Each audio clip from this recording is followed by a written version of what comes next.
Hello student, welcome to education the only weapon. आज की video में हम DSSB PRT की 2018 की जो एग्ज़ाम हुई थी उसके जनरल हिंदी के क्वेश्चन सॉल्व करेंगे। टोटल 20 क्वेश्चन आते हैं, वो हम सॉल्व करेंगे।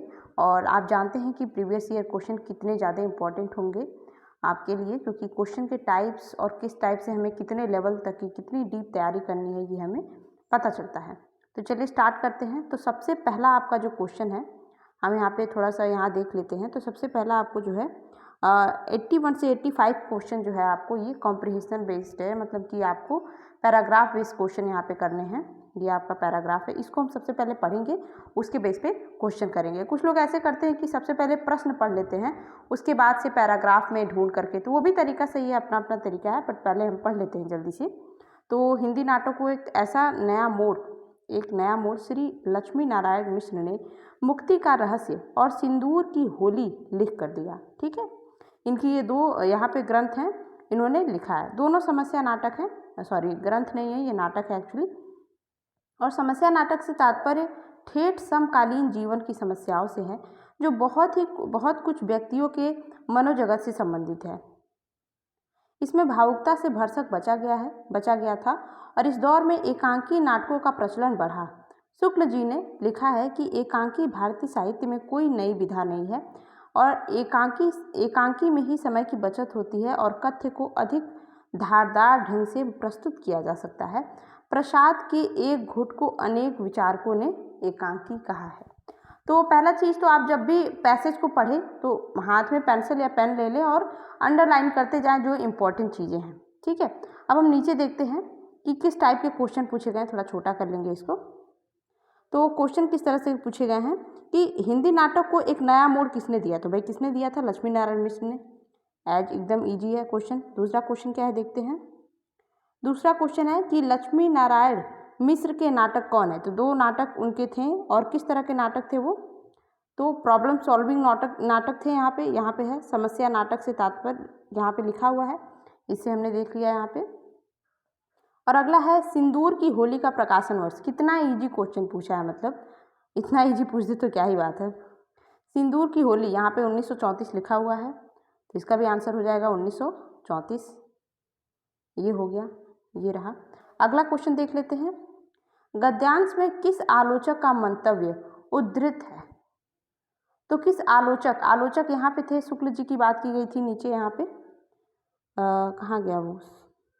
शुक्ल जी ने लिखा है कि एकांकी भारतीय साहित्य में कोई नई विधा नहीं है। तो इन्होंने एक तरह से व्यंग्यात्मक बात बोल दी है कि भारतीय साहित्य में तो इस वक्त कोई एकांकी वाली जो है उसमें कोई नई विधा, मतलब नई प्रकार नहीं है, कुछ नया तरीके से नहीं लिखा गया। तो ये एक व्यंग्यात्मक बात हो गई। तो शुक्ल जी ने जो बोली है उसके बारे में पूछा है। तो शुक्ल जी ने 1 मिनट, ये हो गया सही आंसर। अगला हम देखते हैं, एक घूंट किसकी रचना है? अब 1 मिनट हम देखते हैं यहाँ पे। अगला, प्रसाद के एक घूंट को अनेक विचारकों ने एकांकी कहा है। अब ये क्वेश्चन फंस सकता है भाई साहब, जिसको नहीं पता है जयशंकर प्रसाद हैं और उनकी एक रचना है एक घूंट, तो उसके क्वेश्चन तो गलत होंगे और यहाँ से समझ में भी नहीं आ रहा है ये किसी लेखक का नाम है। ठीक है, तो थोड़ा कन्फ्यूजन हो सकता है, बट प्रसाद की रचना है एक घूंट, यानी कि जयशंकर प्रसाद जो हमारे हैं द ग्रेट राइटर, उनकी रचना है एक घूंट। तो एक घूंट जो है इनकी रचना है। तो हिंदी में थोड़ा बहुत इससे क्या पता चल रहा है कि थोड़ा बहुत लेखक के बारे में पढ़ के जाइएगा, जैसे प्रेमचंद्र की जो भी रचनाएं हैं, ये सारी चीज़ें। अब अगला क्वेश्चन हम देख लेते हैं, यही क्वेश्चन दोबारा दिया है। अच्छा, आगे हम बढ़ेंगे। अब आते हैं हम बेसिक हिंदी पे। निम्न में से कौन सा शब्द तत्सम है? तो एक तद्भव होता है, एक तत्सम होता है। तद्भव जो है उसका हिंदी फॉर्म होता है और तत्सम जो होता है वो शुद्ध संस्कृत फॉर्म होता है। और तद्भव जो है उसका एक तरह से मॉडिफाइड हिंदी फॉर्म या फिर बोलचाल की भाषा होती है। तो तुझ, तिछ्र, तिसरा, तिरछा। अब इसमें से आप आराम से समझ सकते हैं कि तिछ्र जो है वो तत्सम शब्द है, बाकी सारी चीज़ें तो आम बोलचाल की भाषा है, हिंदी भाषा है। ठीक है, निम्न में से कौन सा शब्द तत्सम है? तत्सम मैं जब आपको पढ़ाऊंगी तो ट्रिक भी बताऊंगी। इसमें ऐसा होता है कि छ, ज्ञ, त्र, ये सारे वर्ड जिसमें आ जाते हैं, जो अक्षर जो आ जाते हैं वो अक्षर जो है, मतलब ये रूल के हिसाब से वो तत्सम होता है। अगला हम देखते हैं, निम्न में से कौन सा शब्द तद्भव है? यहाँ तद्भव पूछ रहा है। तो घात, चंवड़, चंद्रिका, ये सब तो तत्सम हो गया भाई। तो घड़ी जो है हमारा वो तद्भव शब्द है और ये जो है हमारा सही आंसर हो जाएगा। अगला हम देखेंगे निम्न में से, अच्छा सेम क्वेश्चन दो बार दिया है, जैसे कि हिंदी इंग्लिश में ऊपर दे रहा था वैसे यहाँ डबल टाइम में हिंदी दे दिया है। निम्न में से कौन सा शब्द देशज है? तो देशज, विदेशज, तद्भव, तत्सम, ये सारे शब्द आपको पढ़ के जाने हैं, ठीक है। तो डिबिया हमारा जो है यहाँ पे देशज हो जाएगा। और देखिए इसका कोई लॉजिक नहीं होता है, इसका बस यही है कि आप हिंदी की बुक निकालेंगे या फिर मैं करवाऊंगी भी, और उसमें देशज विदेशज एक बार एक नज़र से अच्छे से देख लेंगे कौन सा है। जैसे अलमारी होता है, बहुत सारे, जैसे छाता, टैबलेट, ये लैम्प, ये सारी, लालटेन, ये सारी चीज़ें जो है पूछता है कि कौन हिंदी है, इंग्लिश है, अरबी, फारसी, पुर्तगाली, जैसे जैसे हमारे यहाँ बहुत सारे विदेशी लोग आए हैं तो उनकी सारी चीज़ें दी हुई हैं। मतलब एक तरह से जो कल्चर का मिक्सअप हुआ है उससे ये वर्ड का एक तरह से आना जाना हुआ है। अगला क्वेश्चन है बड़प्पन। ये तो भाई साहब इतनी बार पूछता है, संज्ञा के प्रकार और उसमें संज्ञा का टाइप भाववाचक, ये बहुत बार पूछता है। तो यहाँ पूछा है बड़प्पन किस प्रकार की संज्ञा है, तो ये हमारी भाववाचक हो जाएगा, क्योंकि जातिवाचक व्यक्तिवाचक ये होगा नहीं, और बड़प्पन कोई पदार्थ तो है नहीं, तो भाववाचक ही होगा। दुबला, ये क्या बता रहा है, किस प्रकार का विशेषण है? तो भाई दुबला को आप नाप नहीं सकते हैं, संख्या है नहीं कि एक दुबला, दो दुबला, ऐसे तो आप बोलोगे नहीं, सार्वनामिक भी नहीं है, तो ये हमारा क्या हो जाएगा, ये क्वालिटी बता रहा है, मोटा, पतला, नाटा, छोटा, ये सब क्या होता है, ये एक तरह से उसकी क्वालिटी हो गई, गुण हो गया उसके अंदर का, तो दुबला भी क्या हो जाएगा, गुणवाचक हो जाएगा। अगला हम देखेंगे उन्माद, उत्धनमाद, त हलंत म, त हलंत म से जो शब्द आता है अगला वो होता है न, ठीक है। तो ये हमें संधि विच्छेद में जब हम पढ़ेंगे तो हमें पता चलेगा ये। अगला देखते हैं, मतलब संधि विच्छेद में भी देखिए उस टाइप के क्वेश्चन है। कामचोर में कौन सा समास है? तो भाई जिस शब्द को देखने के बाद इसका कुछ और ही अर्थ निकले, तो कामचोर से क्या मतलब, आलसी आ जाएगा, इसका अर्थ क्या निकल रहा है भाई, जो इंसान है सामने वाला वो आलसी इंसान है, तो ये क्या हो जाएगा, बहुव्रीहि हो जाएगा। अगला क्या है क्वेश्चन, निम्न में से कौन सा शब्द पुल्लिंग, पुल्लिंग स्त्रीलिंग पता करने का सबसे बेस्ट तरीका है कि उसके आगे कुछ जोड़ दीजिए। अब समस्या सॉल्व हो रहा है, समस्या समाधान हो रहा है, ऐसे आप कभी नहीं बोलेंगे, आप बोलेंगे समस्या समाधान हो गई है, समस्या सॉल्व हो गई है, ये प्रॉब्लम थी ये सॉल्व हो गई है, ऐसे ही बोलते हैं ना। तो इस तरह से हमको पता चल जाता है। तो ये जो है हमारा पुल्लिंग नहीं है, ये जबकि क्या है, स्त्रीलिंग है, ठीक है।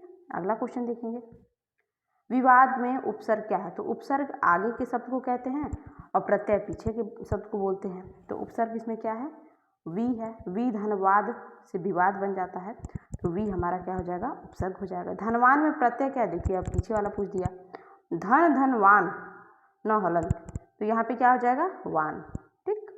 अच्छा देखिए यहाँ पे वन लिख दिया है, कोई जल्दी जल्दी में ऐसे मार्क कर सकता है इसमें। अच्छा अगला क्वेश्चन देखते हैं, मुनि, मुनि का पर्यायवाची नहीं है, कौन सा है, मतलब इसका पर्यायवाची नहीं है। तो तापस मतलब जो तप करता है, यति, अवधूत, ये सभी तो मुनि के पर्यायवाची है। पर्यायवाची तो आपको याद करनी पड़ेगी, स्पेशली बादल की पर्यायवाची बहुत बार पूछे जाते हैं एग्जाम में, थोड़े इंपॉर्टेंट हो जाते हैं। भूप जो है इसका पर्यायवाची नहीं है, ओके। अगला क्वेश्चन देखेंगे, इष्ट का विलोम क्या होता है? तो इष्ट का अनिष्ट हो जाएगा।